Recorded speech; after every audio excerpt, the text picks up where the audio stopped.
तो एक बार फिर से आपका एनसीईआरटी की सीरीज में हार्दिक स्वागत है। 6 अध्याय हम पढ़ चुके हैं और 7वां अध्याय हम पढ़ने जा रहे हैं।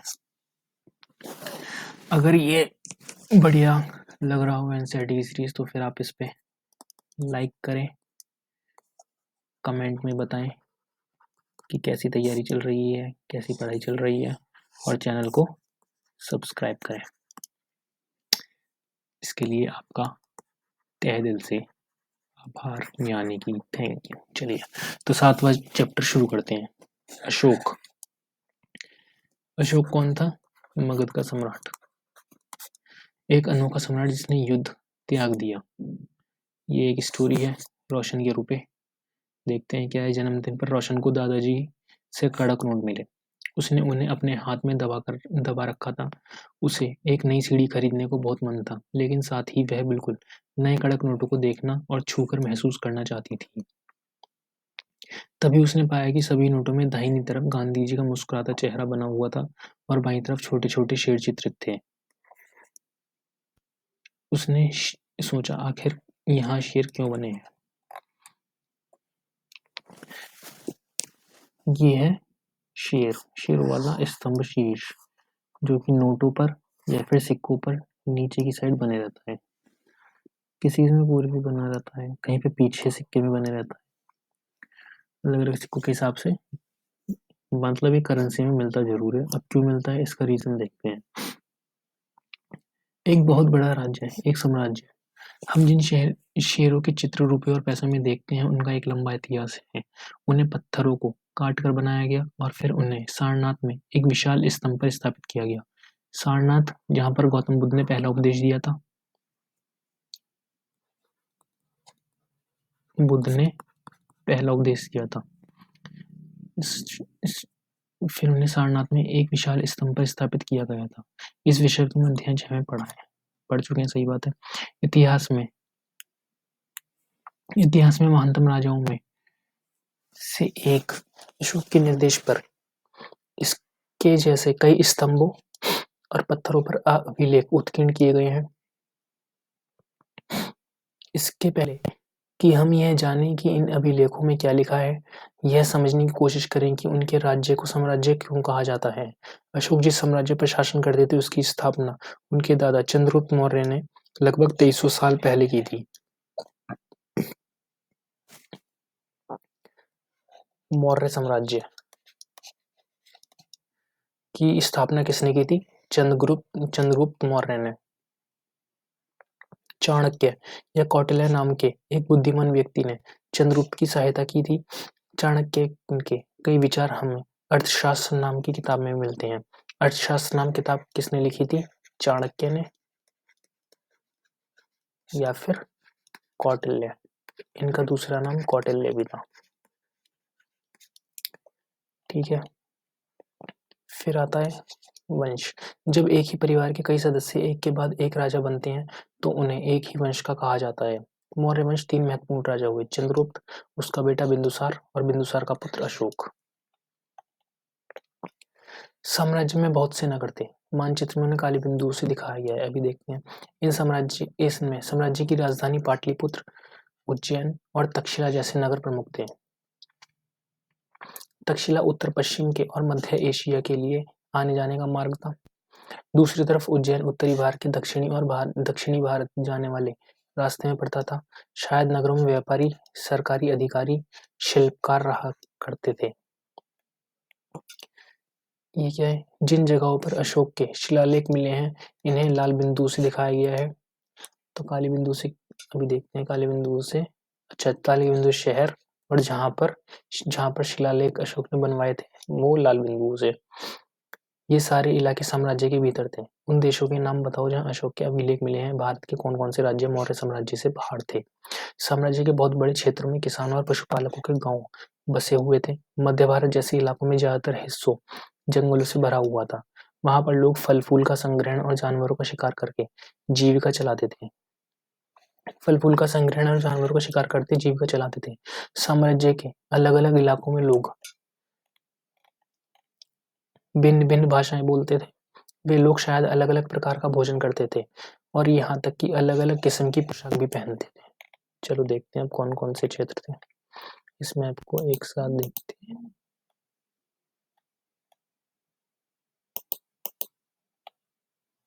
ये अब आ गया, ठीक है। ये लाल जितने भी हैं, कांधार में शिलालेख मिला एक, लंपक में शिलालेख मिला है, मनसेहरा में, और ये क्या है, ये शहर है तक्षशिला, पाटलिपुत्र, उज्जैन, ये शहर है महत्वपूर्ण नगर, अभिलेखों की प्राप्ति स्थान, ये जितने भी हैं लाल हैं, ये यहाँ पे शिलालेख मिले हैं।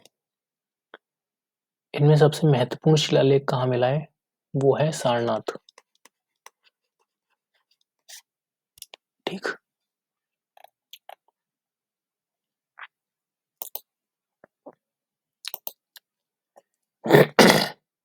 राज्य साम्राज्य कैसे भिन्न है, राज्य साम्राज्य से कैसे भिन्न है, क्योंकि साम्राज्य राज्यों से बड़े होते हैं, साम्राज्य राज्यों से बड़े होते हैं, उनकी रक्षा के लिए बड़ी सेनाओं की जरूरत होती है, इसलिए सम्राटों को राजाओं की तुलना में ज्यादा संसाधनों की जरूरत होती है। इसी कारण उन्हें बड़ी संख्या में कार्य इकट्ठा करने वाले अधिकारियों की जरूरत होती है। फिर क्या आता है, साम्राज्य का प्रशासन, चूंकि मौर्य साम्राज्य बहुत बड़ा था, इसलिए अलग अलग हिस्सों पर अलग अलग ढंग से शासन किया जाता था, अलग अलग हिस्सों पर अलग अलग ढंग से शासन किया जाता था। पाटलिपुत्र और उसके आसपास के इलाकों पर सम्राट का सीधा नियंत्रण था। इसका मतलब यह हुआ कि इस इलाके के गांव और शहरों के किसानों, पशुपालकों, शिल्पकारों और व्यापारियों से कर इकट्ठा करने के लिए राजा अधिकारियों की नियुक्ति करता था। जो राजा के आदेशों का उल्लंघन करते थे, अधिकारी उनको सजा भी देते थे। इनमें से कई अधिकारियों को वेतन भी दिया जाता था। संदेशवाहक एक जगह से दूसरी जगह घूमते रहते थे और राजा के जासूस अधिकारियों के कार्यकलाप पर नजर रखते थे। इन सब के ऊपर सम्राट का जो राज परिवार एवं वरिष्ठ मंत्रियों की सहायता से सब पर नियंत्रण रखता था। मौर्य साम्राज्य के भीतर कई छोटे क्षेत्र या प्रांत थे। इन पर तक्षशिला या उज्जैन जैसी प्रांतीय राजधानियों से शासन किया जाता था। कौन सी, तक्षशिला या उज्जैन जैसी प्रांतीय राजधानी शासन किया जाता था। कुछ हद तक पाटलिपुत्र से इन क्षेत्रों पर नियंत्रण रखा जाता था और अक्सर राजकुमारों को वहां का राज्यपाल यानी कि गवर्नर बनाकर भेजा जाता था। लेकिन ऐसा लगता है कि इन जगहों पर स्थानीय परंपराओं और नियमों का भी माना जाता था। प्रादेशिक केंद्रों के बीच विस्तृत क्षेत्र थे। इनके इलाकों में मौर्य शासक सिर्फ मार्गों और नदियों पर नियंत्रण रखने की कोशिश करते थे। जो मौर्य शासक थे वो आवाजाही के लिए मार्गों पर और नदियों पर नियंत्रण रखने की कोशिश करते थे, जो कि आवागमन के लिए महत्वपूर्ण थे। यहाँ से उन्हें जो भी संसाधन कर भेंट के रूप में मिलते थे उसे इकट्ठा किया जाता था। उदाहरण के लिए अर्थशास्त्र में लिखा है कि उत्तर पश्चिम कंबल के लिए दक्षिण भारत सोने और कीमती पत्थरों के लिए प्रसिद्ध था। संसाधन नजराने के रूप में इकट्ठे किए जाते थे, उत्तर पश्चिम कंबल के लिए और दक्षिण भारत सोने और कीमती पत्थरों के लिए, ठीक है। नजराना किसे कहते थे, नजराना जहाँ कर नियमित ढंग से इकट्ठे किए जाते थे, वहीं नजराना अनियमित रूप से जब भी संभव हो इकट्ठा किया जाता था। ऐसे नजराने विविध पदार्थों के रूप में प्राय ऐसे लोगों से लिए जाते थे जो स्वेच्छा से इसे देते थे। नजराना स्वेच्छा से देना पड़ता था, इच्छा है तो दे दो, नहीं है तो मत दो, और कर जो है वो जरूरी था देना ही। फिर राजधानी में सम्राट मेगास्थनीज चंद्रगुप्त के दरबार में पश्चिमी एशिया की यूनानी राजा सेल्यूकस निकेटर का राजदूत था। मेगास्थनीज ने जो भी कुछ देखा उसका विवरण दिया। यहाँ हम उनके विवरण का एक अंश दे रहे हैं। सम्राट का जनता के सामने आने के अवसरों पर शोभा यात्रा के रूप में जश्न मनाया जाता है। उन्हें एक सोने की पालकी में ले जाया जाता है। उनके अंगरक्षक सोने और चांदी से अलंकृत हाथियों पर सवार रहते हैं। कुछ अंगरक्षक पेड़ों को लेकर चलते हैं। इन पेड़ों पर प्रशिक्षित तोतों का एक झुंड रहता है जो सम्राट के सिर के चारों तरफ चक्कर लगाता रहता है। पेड़ों पर प्रशिक्षित तोतों का एक झुंड रहता है जो सम्राट के सिर के चारों तरफ चक्कर लगाता रहता है। राजा सामान्यतः हथियारबंद महिलाओं के से घिरे होते हैं। राजा क्या होते हैं, राजा सामान्यतः हथियारबंद महिलाओं से घिरे होते हैं। वे हमेशा इस बात से डरे रहते हैं कि कहीं कोई उनकी हत्या करने की कोशिश न करे। उनका खाना खाने के पहले खास नौकर उस खाने को चखते हैं। वे लगातार 2 रात एक ही कमरे में नहीं सोते थे। ये था राजाओं का जीवन। और पाटलिपुत्र यानी कि आधुनिक पटना के बारे में। यह एक विशाल और खूबसूरत नगर है। एक विशाल प्राचीर से घिरा है जिसमें 570 बुर्ज और 64 द्वार हैं। 2 और 3 मंजिल वाले घर लकड़ी और कच्ची ईंटों से बने हैं। राजा का महल भी काठ से बना है जिसे पत्थर की नक्काशी से अलंकृत किया गया है। ये चारों तरफ से उद्यानों और चिड़ियाओं के लिए बने बसेरों से घिरा है। ठीक है। जंगल वाले इलाके आते हैं। वहां रहने वाले लोग काफी हद तक स्वतंत्र थे। जंगल वाले लोग तो हमेशा से स्वतंत्र हैं, कहीं भी आ जा सकते हैं। उनसे ये उम्मीद की जाती थी कि वे मौर्य पदाधिकारियों को हाथी, लकड़ी, मधु, मोम जैसी चीजें लाकर दें। अशोक एक अनोखा सम्राट।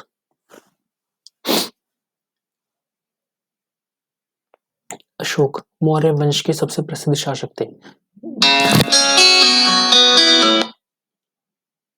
वे ऐसा पहले शासक थे जिन्होंने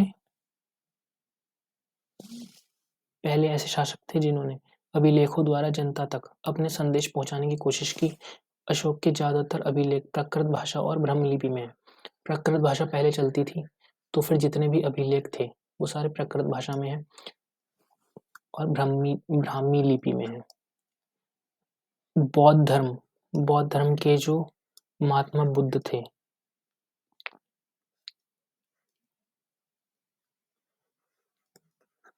महात्मा बुद्ध जो थे वो भी अपना उपदेश किसमें देते थे? प्राकृत भाषा में, जिससे आम लोगों को समझ आ सके और वो इससे जुड़ सके। कलिंग युद्ध का वर्णन करता हुआ अशोक का अभिलेख। अपने एक अभिलेख में अशोक ने यह बात कही, राजा बनने के 8 साल बाद मैंने कलिंग विजय की। लगभग डेढ़ लाख लोग बंदी बना लिए गए। 1 लाख से भी ज्यादा लोग मारे गए।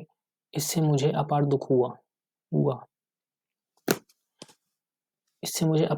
क्यों? जब किसी स्वतंत्र देश को जीता जाता है तो लाखों लोग मारे जाते हैं और बहुत सारे बंदी बनाए जाते हैं। इसमें ब्राह्मण और श्रमण भी मारे जाते हैं।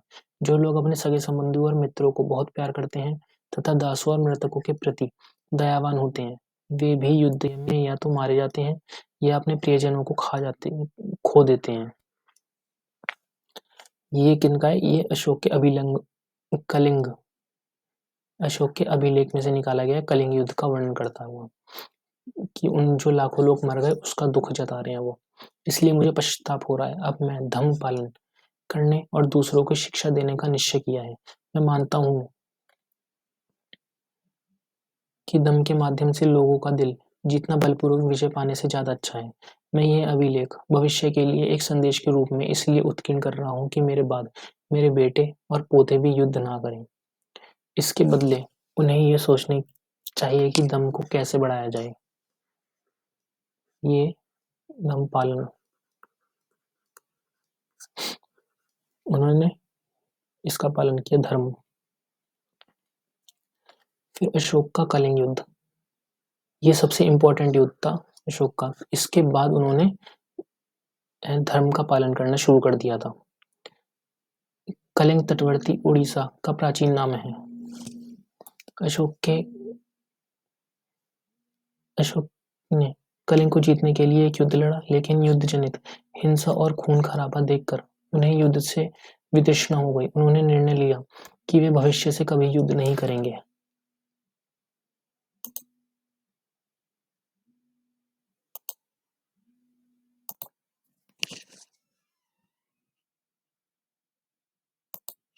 तो उन्होंने क्या कहा? वे भविष्य में कभी युद्ध नहीं करेंगे।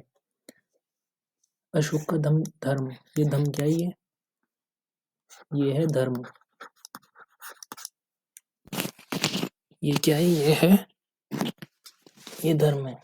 अशोक के धर्म में किसी देवता की पूजा अथवा किसी कर्मकांड की आवश्यकता नहीं थी। उन्हें लगता था कि जैसे पिता अपने बच्चों को अच्छे व्यवहार की शिक्षा देते हैं, वैसे ही ये उनका कर्तव्य था। अपनी प्रजा को निर्देश दें। वे बुद्ध के उपदेशों से भी प्रेरित हुए थे, जिससे बाद में उन्होंने कौन सा धर्म अपना लिया था? बौद्ध धर्म। ऐसी कई समस्याएं थी जिनके लिए उनमें संवेदना थी। उनके साम्राज्य में अलग-अलग धर्मों को मानने वाले लोग थे और इससे कई बार टकराव पैदा हो जाता था। जानवरों की बलि चढ़ाई जाती थी। दासों और नौकरों के साथ क्रूर व्यवहार किया जाता था। इनके अलावा परिवार में वे पड़ोसियों के बीच भी झगड़े होते रहते थे। अशोक ने महसूस किया कि इन समस्याओं का निदान उनका कर्तव्य है। इसलिए उन्होंने धम्ममात नाम के अधिकारियों की नियुक्ति की, जो जगह-जगह जाकर धम्म की शिक्षा देते थे। इसके अतिरिक्त अशोक ने अपने संदेश कई स्थानों पर शिलाओं और स्तंभों पर खुदवा दिए। अधिकारियों को निर्देश दिया कि वे राजा के संदेश को उन लोगों को पढ़कर सुनाएं जो खुद पढ़ नहीं सकते थे। अशोक ने धम्म के विचारों को प्रसारित करने के लिए सीरिया, मिस्र, ग्रीस, श्रीलंका में भी राजदूत भेजे। अब ये क्या है? उत्कृष्ट पॉलिश वाले पत्थर की इस मूर्ति को देखो। यह बिहार के रामपुरवा में मिले एक मौर्यकालीन स्तंभ का हिस्सा है। अभी इसे राष्ट्रपति भवन में रखा गया है। यह उस समय की मूर्तिकला का एक नमूना है।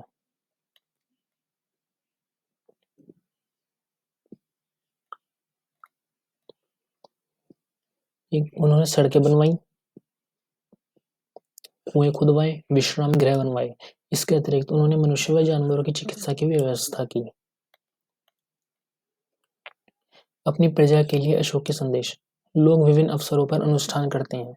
उदाहरण के लिए जब वे बीमार होते हैं, जब उनके बच्चों का विवाह होता है, बच्चों के जन्म पर, जब यात्रा शुरू करते हैं, तब वे तरह तरह के अनुष्ठान करते हैं। ये कर्मकांड किसी काम के नहीं। इसके बदले यदि लोग दूसरी रीतियों को माने तो वह ज्यादा फलदायी होंगी। ये अन्य प्रकार की रीतियां क्या हैं? ये हैं अपने दासों और नौकरों के साथ अच्छा व्यवहार करना, बड़ों का आदर करना, सभी जीवों पर दया करना, ब्राह्मणों और श्रमणों को दान देना, अपने धर्म की प्रशंसा या दूसरों के धर्म की निंदा करना। दोनों ही बातें गलत हैं। हर किसी को दूसरे धर्म का आदर करना चाहिए। यदि कोई अपने धर्म की बड़ाई या दूसरों के धर्म की बुराई करता है तो वह वास्तव में अपने धर्म को ज्यादा नुकसान पहुंचा रहा है। इसलिए हर किसी को दूसरे के धर्म के प्रमुख विश्वासों को समझने की कोशिश करते हुए उसका आदर करना चाहिए। भारत के प्रथम प्रधानमंत्री पंडित जवाहरलाल नेहरू ने लिखा है, उनके धर्मादेश आज भी हमसे एक ऐसी भाषा में बात करते हैं जिन्हें हम समझ सकते हैं और जिनसे हम बहुत कुछ सीख सकते हैं। ब्राह्मी लिपि। आधुनिक भारत की ज्यादातर लिपियां पिछले सैकड़ों वर्षों से ब्राह्मी लिपि में से उत्पन्न हुई हैं। यहाँ आप अक्षर को अलग-अलग भाषाओं में लिपियों में देख सकते हैं। ये सब क्या है? अक्षर है। अभी हम ऐसा लिख रहे हैं। जो अभी की भाषा चल रही है वो है हिंदी देवनागरी। आरंभिक ब्राह्मी लिपि में आ ऐसे लिखते हैं, बंगला में आ ऐसे लिखते हैं, मलयालम में आ ऐसे लिखते हैं और तमिल में ऐसे लिखते हैं। फिर अन्यत्र में क्या है? मौर्य साम्राज्य के उभरने से थोड़ा पहले 2400 वर्ष पहले चीन में सम्राटों ने चीन की दीवार का निर्माण शुरू किया। ये चीन की दीवार है जिसे क्या कहते हैं? वॉल ऑफ चाइना कहते हैं शायद से।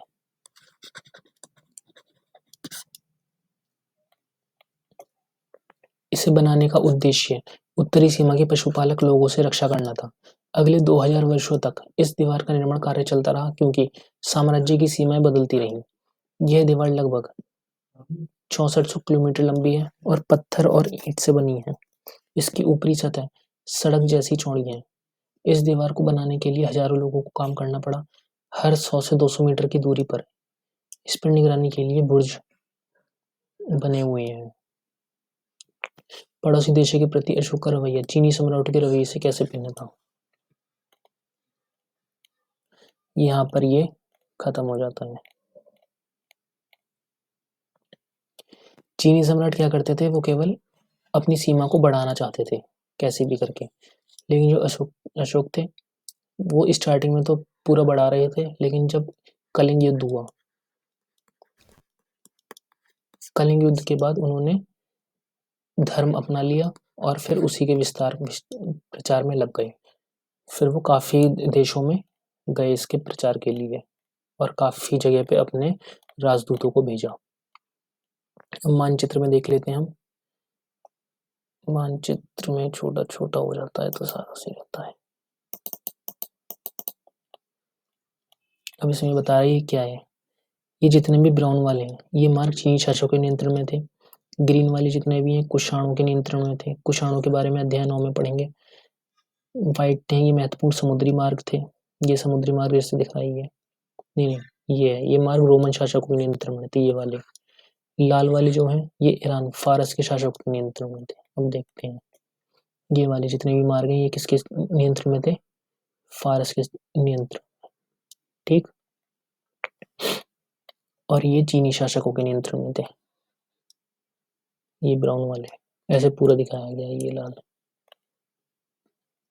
इसमें क्या कह रही है, चीनी, भारतीय, ईरानी, अरबी, यूनानी, रोमन व्यापारियों ने इस आदान प्रदान में भाग लिया। दक्षिण भारत के पतन काली मिर्च तथा अन्य मसालों के लिए निर्यात की दृष्टि से महत्वपूर्ण थे।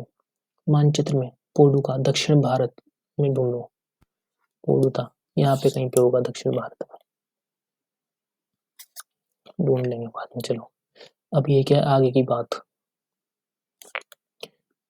में ये कह रहा है लगभग 2200 वर्ष पहले मौर्य साम्राज्य का पतन हो गया। इसके स्थान पर कई नए राज्यों का उदय हुआ। साम्राज्य राज्यों से बड़ा होता है, कई राज्यों को मिलाकर साम्राज्य बनता है, तो नए राज्यों का उदय होना संभव था। पश्चिमोत्तर में तथा उत्तर भारत के कुछ भागों में करीब 100 साल तक हिंद यवन राजाओं का शासन रहा। इसके बाद पश्चिमोत्तर, उत्तर तथा पश्चिम भारत पर शाक नामक मध्य एशियाई लोगों का शासन स्थापित हुआ। किनका शासन स्थापित हुआ, शाक नामक मध्य एशियाई लोगों का शासन स्थापित हुआ। हिंद यवन का सिक्का ऐसा होता है और कुषाण का सिक्का ऐसा होता है। इनमें से लगभग 500 वर्ष तक टिके रहे जब तक कि शाक शासकों को गुप्त शासकों से पराजय नहीं मिल गई। शाकों के बाद कुषाण का शासन स्थापित हुआ। अध्याय 9 में कुषाणों के बारे में अधिक जानेंगे। उत्तर तथा मध्य भारत के कुछ इलाकों में मौर्य सेनानायक पुष्यमित्र शुंग ने एक राज्य की स्थापना की। पुष्यमित्र शुंग ने एक राज्य की स्थापना की। मौर्य के सेनानायक पुष्यमित्र शुंग ने, फिर शुंग वंश वही बन गया, स्थापना की। शुंग के बाद कणव और कुछ और वंशों का शासन तब तक चलता रहा जब तक 1700 वर्ष पहले गुप्त साम्राज्य की स्थापना हुई। हमने देखा कि पश्चिम भारत के कुछ हिस्सों पर शाकों का शासन था। यहाँ पश्चिमी भारत और मध्य भारत पर शासन कर रहे सातवाहन शासकों के साथ इनके कई युद्ध हुए। लगभग 2100 साल पहले स्थापित सातवाहन राज्य 400 सालों तक टिका रहा। 1700 वर्ष पहले मध्य तथा पश्चिमी भारत में वाकाटक वंश का स्थापना हुई। सब बता रहा है कौन से शासक थे ऐसे। ये शाक वंश का सिक्का था, ये सातवाहन का सिक्का है। 2200 से 1800 साल पूर्व के बीच चोलों, चेरों और पांड्यों ने शासन किया। 1500 साल पहले पल्लव और चालुक्य ने शासन किया। कई राज्य आए और चले गए। इन्हीं के बीच में कृषि का विस्तार हुआ, नए शहरों का विकास हुआ, उद्योग व्यापार में प्रगति थी। व्यापारियों ने एक तरफ जहां उपमहाद्वीप के अंदर तथा बाहर जमीन के रास्तों को खोजा, वहीं पश्चिम एशिया, पूर्वी अफ्रीका और दक्षिण पूर्वी एशिया के समुद्री रास्ते भी खुले। मंदिरों, स्तूपों, अन्य इमारतों का निर्माण हुआ, किताबें लिखी गई, साथ ही वैज्ञानिक खोजें भी हुई। ये सारी बातें साथ साथ हो रही थी। इस पुस्तक के बाकी हिस्सों को पढ़ते हुए तुम इन बातों को ध्यान में रखना। ओके जी, ध्यान में रखेंगे। एक बार रिवीजन कर लेते हैं क्या क्या पढ़ चुके हैं हम।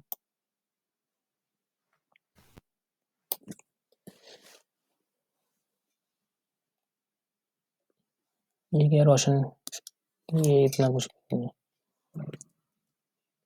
बुद्ध का पहला उपदेश कहाँ था, सारनाथ में। उसके बाद उन्होंने अशोक ने ये लगवाया विशाल स्तंभ शेरों वाला। ये वाला स्तंभ कहाँ मिलता है, शेरों वाला, ये मिलता है सारनाथ में, ठीक है। सारनाथ में स्तंभ मिलता है। फिर मौर्य साम्राज्य की स्थापना किसने की थी, चंद्रगुप्त मौर्य ने की थी। अर्थशास्त्र किसने लिखा था, चाणक्य ने लिखा था, चाणक्य या कौटिल्य, ठीक। वंश मौर्य वंश के 3 महत्वपूर्ण राजा कौन थे? चंद्रगुप्त, उसका बेटा बिंदुसार, बिंदुसार के बाद अशोक। इनमें साम्राज्य की राजधानी कौन सी थी? मौर्य साम्राज्य की राजधानी कौन सी थी?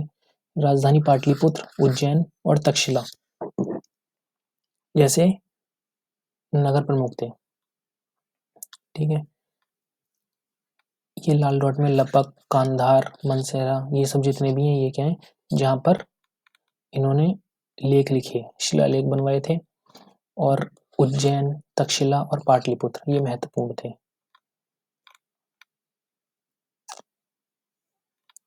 ठीक है, और साम्राज्य का प्रशासन कैसा था? अलग अलग ढंग से शासन किया जाता था, अलग अलग हिस्सों पर, क्योंकि बहुत बड़ा साम्राज्य था तो फिर अलग अलग, पाटलिपुत्र का अलग एक छोटा वो बना दिया अधिकारी, फिर मगध का वो उसका अलग बना दिया अधिकारी, तक्षशिला का अलग बना दिया, ऐसे करके उज्जैन का अलग बना दिया। प्रांत में राजधानियों में शासन किया करते थे अलग अलग। ठीक है,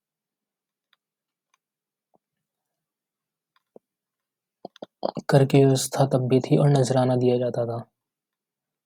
जो जंगल में रहते थे वो लोग भी कुछ ना कुछ देते थे, जैसे हाथी, लकड़ी, मधु, मोम जैसी चीजें। ये अशोक एक सम्राट था जो चंद्रगुप्त मौर्य का पोता था। इन्होंने ज्यादातर अभिलेख लिखवाए वो किस में थे? प्राकृत भाषा में और ब्राह्मी लिपि में। ये इंपॉर्टेंट है। ठीक है, कलिंग युग बहुत जरूरी था क्योंकि कलिंग युद्ध के बाद ही इन्होंने अभिलेख की लिखवाना शुरुआत करी। कलिंग युग में बहुत ज्यादा लोग की मृत्यु हो गई थी, करीब 1 लाख लोग मर गए थे। इन मौतों को देखकर उन्होंने क्या करा?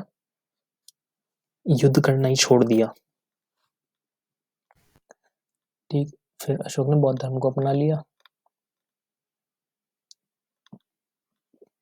ये वो है कि ए कैसे लिखे जाते हैं, ब्राह्मी में ऐसे लिखा जाता था, बांग्ला में ऐसे, मलयालम में ऐसे। यही एक चीन की दीवार दिखाई है, बस इतना ही, और कुछ ज़्यादा है नहीं। तो इसको यहीं पे समाप्त करते हैं। तब तक के लिए धन्यवाद। अब अगले चैप्टर में मिलेंगे। अगर पसंद आए तो लाइक करें, कमेंट करें और शेयर तो ज़रूर करें, दूसरों का भी भला होगा।